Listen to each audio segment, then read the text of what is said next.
Morning everyone. Today I want to show you how to display the password in Windows 10. It's been very difficult to enter password whenever you turn on your computer. So turn off your password, go to run and type Netflix and click OK.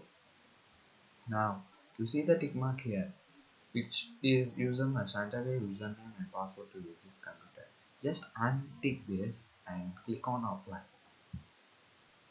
and type your password. Press OK and OK. After doing this, when you lock your computer, it definitely asks your password. But when you shut down and restart your computer, you will never ask the password. Continue.